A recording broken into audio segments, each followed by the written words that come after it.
आर्थिक आजादी को छीनने नहीं देंगे, झारखंड के संस्कृति पर चोट नहीं पड़ने देंगे।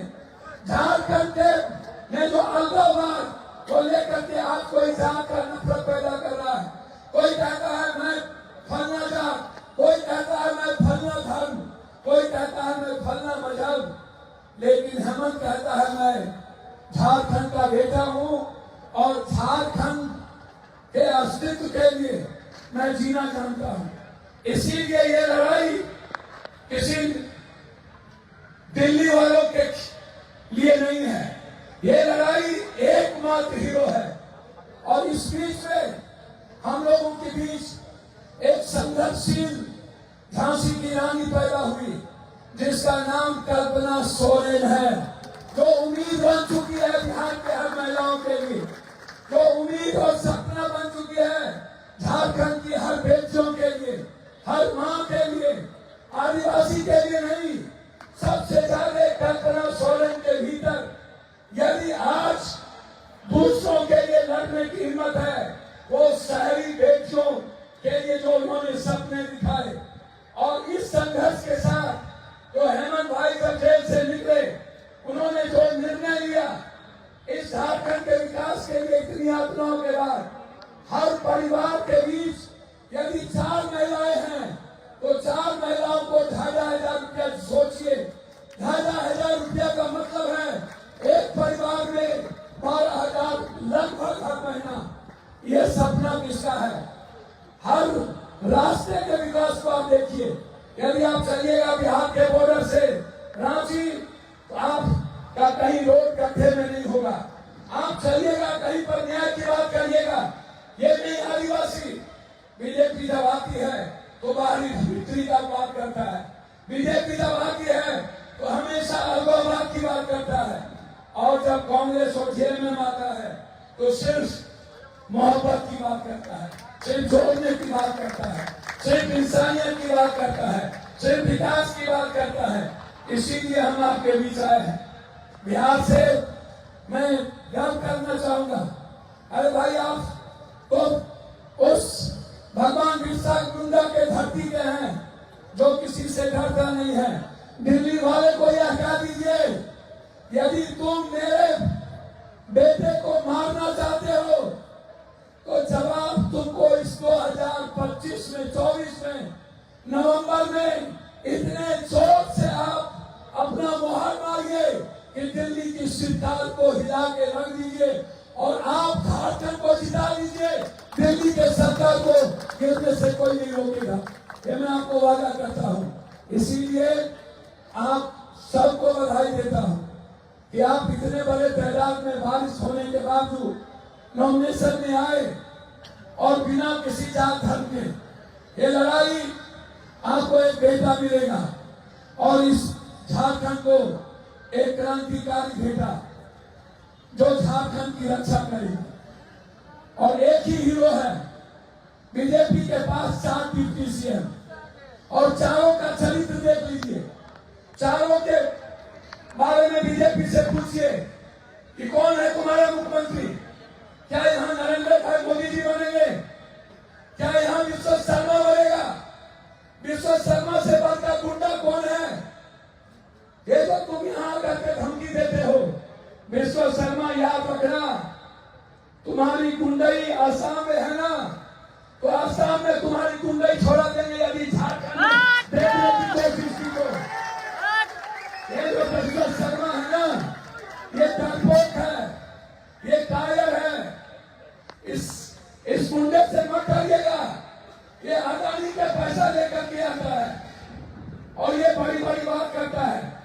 आसाम को बर्बाद कर दिया, मणिपुर को बर्बाद कर दिया, नागालैंड को बर्बाद कर दिया, बंगाल को बर्बाद कर दिया, कोहिमा को बर्बाद कर दिया। ये बीजेपी है। हम झारखंड को बर्बाद होने नहीं देंगे। इस अस्तित्व के साथ यदि आप झारखंड जीतिएगा तो कल बिहार को ताकत मिलेगी। यदि आप झारखंड हार गए तो कल बिहार भी खो लीजिएगा। हम बिहार के भाइयों से कहना चाहेंगे, यदि आप चाहते हैं कि झारखंड में आपका अधिकार हो, झारखंड आपसे मोहब्बत करे, आपको झारखंडी समझा जाए, तो आपको बीजेपी को रोकना होगा। बीजेपी आपके साथ नफरत करती है, बीजेपी आपके साथ खिलवाड़ करती है, बीजेपी आपको बांटना चाहती है, और बीजेपी के पास सिर्फ एक मुद्दा है, वो है हिंदू मुसलमान। हिंदुस्तान में 17 साल के बावजूद भी जो कहता हो हिंदू खतरे में, लैंड जहाज, लव जहाज, जो कहता हो अभी भी, तो मैं कहूंगा आदरणीय प्रधानमंत्री जी, आप हमारे भी लीडर हैं। आपको लोगों ने देश बनाने दिया था, आपको लोगों ने चाइना के साथ गिरवी रखने भारत को नहीं दिया था। चाइना में आपने परसों भारत को भेज दिया, कल वियतनाम मेरे साथ नहीं थी। आने वाले 15 से 20 दिन के अंदर याद रखना, ताइवान को चाइना ले लेगी। और जो देश का प्रधानमंत्री जिस देश से नेपाल न करे, जिस देश से पाकिस्तान न करे, जिस देश से पड़ोसी न करे, और पड़ोसी राम दिखा दे, चाइना के हाथ 10 से गिरवी रख दे, कल ताइवान को यदि चाइना ले लिया तो भारत के लिए सबसे ज्यादा घाटे का सौदा होगा। ये 56 इंची सीना की बात करता है, ये कमजोर व्यक्ति है जो कहता है हिंदू खतरे में।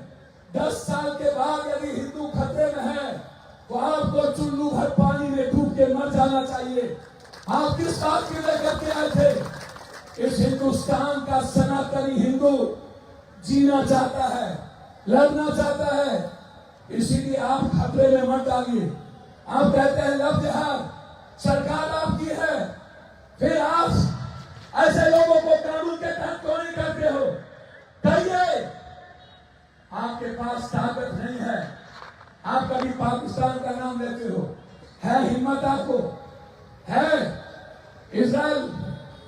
इजराइल से कायल हुआ, है हिम्मत आपको?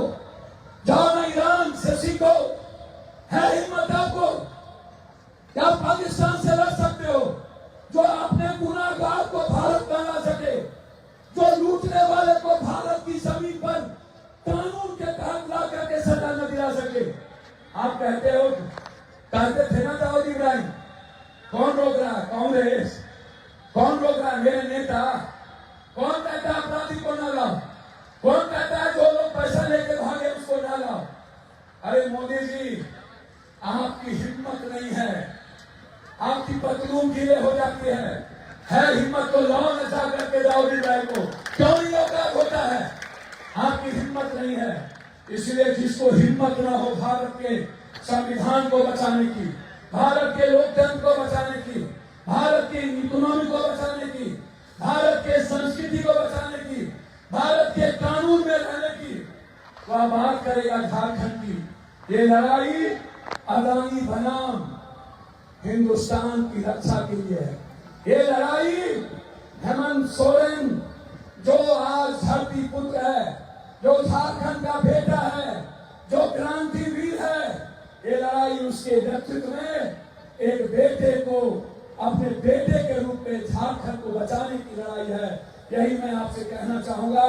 इन्हीं शब्दों के साथ पुनः एक बार जोर से, यदि आप सोइएगा नहीं, बूथ से हटिएगा नहीं, जब तक बूथ बंद न हो जाए, बक्सा को ताला में बंद मत कर दीजिए। बूथ के दिन 3 धनुष रखिएगा हाथ में, 3 धनुष।